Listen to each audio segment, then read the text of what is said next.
আসসালামু আলাইকুম বন্ধুরা, আশা করি সবাই ভালো আছেন। আলহামদুলিল্লাহ আমিও ভালো আছি। চলছে পবিত্র রমজান মাস, আর তাই নিজের হাতে তৈরি করা রুহ আফজার রেসিপিটি সবার সাথে শেয়ার করতে যাচ্ছি। আর ঘরে বসেই রুহ আফজা কীভাবে তৈরি করেছি, আশা করি সবাই ভিডিওটি দেখবেন আর সবার কাছে খুব ভালো লাগবে।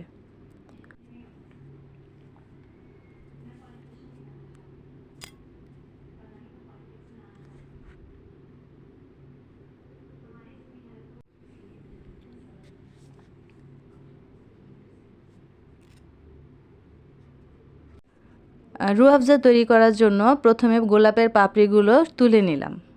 আর এখন গোলাপের পাপড়িগুলোকে ভালো করে ধুয়ে নিলাম, আর তারপর 2 কাপ পানি দিয়ে চুলায় বসিয়ে দিলাম। আর পাপড়িগুলোকে ভালো করে জাল করতে হবে যতক্ষণ না পর্যন্ত গোলাপের পুরো রঙটা চলে আসে।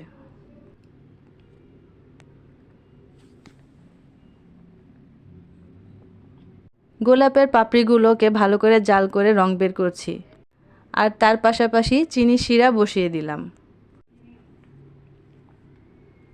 আর চিনি শিরাটা যেন জমাট বেঁধে না যায় তার জন্য লেবুর রস দিয়ে দিলাম।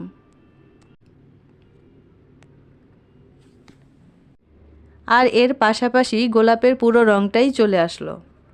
আর এখন গোলাপের রঙটা ভালো করে ছেঁকে নিয়ে চিনি শিরার সাথে মিশিয়ে ভালো করে জাল করে নিলাম।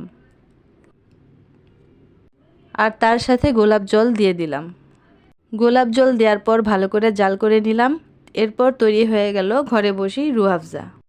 আর এভাবে রুহ আফজা তৈরি করার পর ঠান্ডা করে বোতলে সংরক্ষণ করতে হয়। এভাবে আপনারাও বাসায় তৈরি করে বোতলে সংরক্ষণ করতে পারেন। আর আশা করি আমার রুহ আফজা তৈরির ভিডিওটি আপনাদের কাছে খুব ভালো লেগেছে। আর যদি ভালো লেগে থাকে তবে লাইক, কমেন্ট, শেয়ার, সাবস্ক্রাইব করে পাশে থাকবেন। সবাই ভালো থাকবেন, সুস্থ থাকবেন। আল্লাহ হাফেজ।